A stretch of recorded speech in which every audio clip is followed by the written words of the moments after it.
ఇజ్రాయెల్లో పరిస్థితులు ఎలా ఉన్నాయో తెలుసుకోవడానికి మనతో జాయిన్ అవుతున్నారు ఇజ్రాయెల్ తెలంగాణ అసోసియేషన్ అధ్యక్షులు బాణాల గంగాధర్ గారు. గంగాధర్ గారు నమస్తే సార్. ఏంటి గంగాధర్ గారు, ఎలాంటి పరిస్థితుల్లో ఉన్నారు? ఇజ్రాయెల్ తెలంగాణ అసోసియేషన్ అధ్యక్షులు మీరు. ఏంటి అక్కడ మనవాళ్ల పరిస్థితి ఏంటి? అందరూ సేఫ్ గా ఉన్నారా? ఏమైనా అడ్వైజరీస్ వచ్చాయా? ఏంటి ఓవరాల్ గా మీ సిచ్యుయేషన్ ఏంటి? మీ రోజు ఎలా గడుస్తోంది? మేమందరం సేఫ్ గా ఉన్నాం మేడం. ఇక్కడ వారం పొద్దున 8 గంటల నుంచి స్టార్ట్ అయింది. శుక్రవారం మిడ్ నైట్ లో ఈవినింగ్ నుంచి ఇజ్రాయెల్ ఐడిఎఫ్ వర్సెస్ ఇరాన్ పైన దాడి చేయడం, టెహరాన్ పైన. వాళ్ళు టెహరాన్ నుంచి, ఇరాన్ నుండి శనివారం పొద్దున్న నుండి స్టార్ట్ అయింది మేడం. శనివారం రోజు చాలా ఎక్కువ వచ్చినాయి మిసైల్స్, రాకెట్స్. మొత్తం ఇజ్రాయెల్ మొత్తాన్ని టార్గెట్ చేసారు. వాళ్ళు వార్ హెడ్స్ యూజ్ చేస్తున్నట్టున్నారు. ఒక వార్ హెడ్ నుంచి ఒక 20 నుండి 30 రాకెట్స్, మిసైల్స్ వచ్చేస్తున్నాయి పైన వదిలిన తర్వాత. అయితే మాకు దానికంటే ముందుగానే మాకు ఏంటంటే ఇక్కడ ఇజ్రాయెల్లో ఐరన్ డోమ్ సిస్టమ్ ఉంది. ముందుగానే కమాండ్ యాప్ ఉంది, కమాండ్ కంట్రోల్ యాప్ అని. మళ్ళీ రెడ్ అలర్ట్ యాప్ ఉంది. ఆ యాప్స్ మాకు ఫోన్లు, అన్ని ఫోన్స్ కి ఇజ్రాయెల్లో ఉన్న అందరికి మెసేజ్ వస్తాయి ముందుగానే.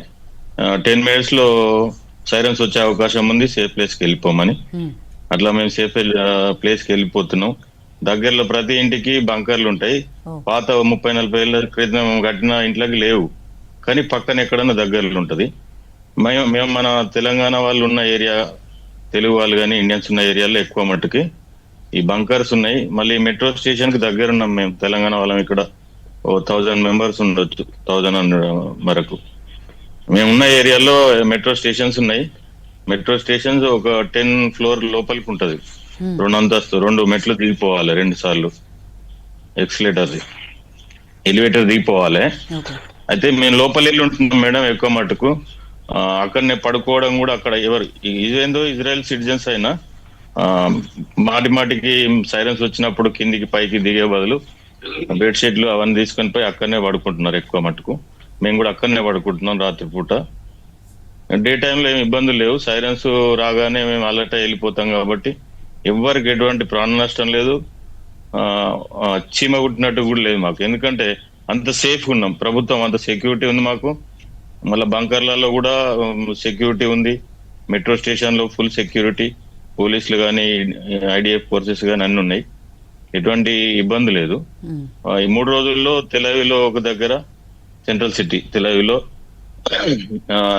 జెరూసలేంలో రోడ్డు పైన, మెయిన్ రోడ్ పైన, జెరూసలేం హైవే పైన, బెడ్ షెమిష్ లో ఒక నివాస ప్రాంతాల పైన.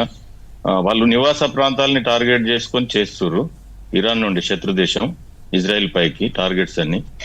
వీళ్ళేమో ఐడిఎఫ్ ఫోర్సెస్ ఏమో ప్రభుత్వ కార్యాలయాలు వాటిపైన చేస్తున్నారు.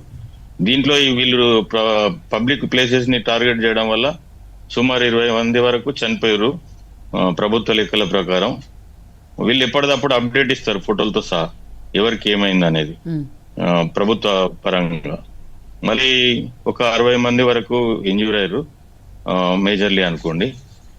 600 మంది వరకు మైనర్లీ ఇంజ్యూర్. ఒక 60 ఇండ్ల వరకేమో కొంచెం శిథిలంగా మారిపోయినాయి, కూలినాయి. ఈ రాకెట్ లాంచర్లు పడడం అని, మిసైల్స్ పడడం, మిస్ అవుతాయి కదా మేడం. ఐరన్ డోమ్ పూర్తిగా ఇంటర్సెప్ట్ చేస్తుంది పైన, ఆకాశంలోనే.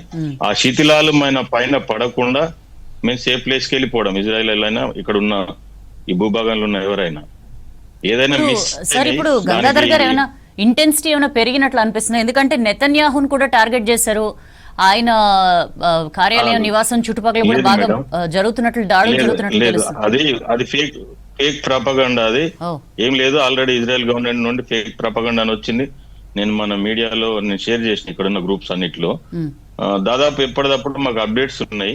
మళ్ళీ ఇంకోటి ఏంటంటే, నెతన్యాహు ప్రైమ్ మినిస్టర్ ఆఫీస్ పైన కానీ, ఐడిఎఫ్ ఫోర్సెస్ ఆఫీస్ పైన కానీ, మొసాద్ ఆఫీస్ పైన కానీ చేస్తున్నారని చెప్పడం అది తప్పు. అది ఫాల్స్ ప్రాపగండా, ఫేక్ అది. ఇంకోటి ఏంటంటే మేడం, ఈ 3 రోజులుగా మేము అంత సేఫ్గా ఉన్నాం. మాకు ఫుడ్ కానీ దేనికి కానీ ఎటువంటి ఇబ్బందులు లేవు. ఇప్పటి వరకు ఏం ప్రాబ్లం లేదు. గతంలో హమాస్ దాడి జరిగినప్పుడు కూడా ఒక వారం 10 రోజులు మేము ఇంట్లో ఉన్నాం. కరోనా పీరియడ్ లో 3 నెలలు ఉన్నా కానీ మాకేం ఇబ్బంది లేదు. ఏ ప్రభుత్వం లాస్ట్ టైం హమాస్ పీరియడ్ లో కూడా మేము షెల్టర్లలో ఉన్నప్పుడు కానీ ఈ మెట్రో స్టేషన్లు వెళ్ళినప్పుడు కానీ వాళ్ళు పడుకోవడానికి బెడ్స్, పిల్లోస్, ఫుడ్ కూడా ప్రొవైడ్ చేసారు. అంటే లైక్ శాండ్విచ్, వాటర్ అట్లా.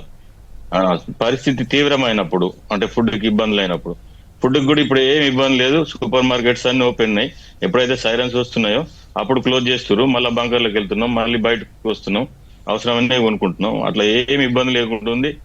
ఎవరికి ఏం నష్టం లేదు. ఇక్కడ మేమంతా సంతోషంగా ఉన్నాం. అంటే కొంచెం ఆందోళనకరంగా ఉన్నప్పటికీ ఎవరికి అపాయం జరగలే ఇప్పటి వరకు.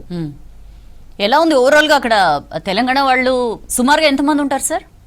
తెలుగు వాళ్ళు మేము ఇంతకు ముందు 1000 మంది ఉండే అప్పుడు లాస్ట్ ఇయర్. మన కన్స్ట్రక్షన్, అగ్రికల్చర్, హాస్పిటాలిటీ, ఈ క్లీనింగ్ సెక్షన్ ఇట్లా రకరకాల రంగాల్లో వచ్చిన తర్వాత 2000 పైన అవుతారు మేడం. లాస్ట్ టైం మన సెప్టెంబర్ 27 వరకు 1603 మంది ఉన్నాం మా దాంట్లో అసోసియేషన్ లో సభ్యత్వం తీసుకున్న వాళ్ళు. ఈ మధ్య మళ్ళీ చాలా మంది వచ్చారు మేడం. ఒక 500 మంది 1000 మంది రావచ్చు. మాకు ఇంకా లెక్కలు నెక్స్ట్ ఎలక్షన్ వస్తే తెలుస్తుంది. ఎలక్షన్స్ పెట్టినప్పుడు అందరు ఐడీస్ తీసుకుంటారు కదా. ఇప్పుడు మామూలుగా నంబర్లు యాడ్ చేసుకుంటూ పోతాం. సో ఎలా ఉంటుంది సార్? అంటే మీరు తెలంగాణ అసోసియేషన్ అధ్యక్షులుగా ఉన్నారు కాబట్టి జనరల్ గా ఇలాంటి ఏదైనా ఒక ఎమర్జెన్సీ సిచ్యుయేషన్ వచ్చినప్పుడు మొత్తం ఎంతమంది ఉన్నారో అసోసియేషన్ లో మెంబర్షిప్ తీసుకున్న వాళ్ళు అందరికీ ఫోన్లు చేసి వాళ్ళ వేర్ అబౌట్స్ ఎలా ఉన్నాయి, వాళ్ళు సేఫ్ గా ఉన్నారా లేదా ఇట్లాంటివి ఏమైనా కనుక్కుంటారా? ఎలా ఉంటుంది మీ? అవును మేడం, అవును. మేము ఎప్పటికప్పుడు కనుక్కుంటాం. అంటే గ్రూప్స్ ఉన్నాయి కదా మేడం, అసోసియేషన్ ని ఒక గ్రూప్ లో 1024 మంది ఉన్నాం. అట్లా ఈ 2 గ్రూపులు కాకుండా కన్స్ట్రక్షన్ పీరియడ్ లో వచ్చిన వాళ్ళు కానీ, మళ్ళీ అగ్రికల్చర్ సెక్టార్ లో వచ్చిన వాళ్ళు కానీ రకరకాల గ్రూప్స్ మేము యాడ్ చేసినాం. అన్ని క్రియేట్ చేసి దాంట్లో వాళ్ళని యాడ్ చేసుకోవడం, వాళ్ళకి ఎప్పటికప్పుడు ఇన్ఫర్మేషన్స్ ఇవ్వడం, ఇది చేస్తున్నాం మేడం. ఎప్పటికప్పుడు ఏం ప్రాబ్లం లేదు.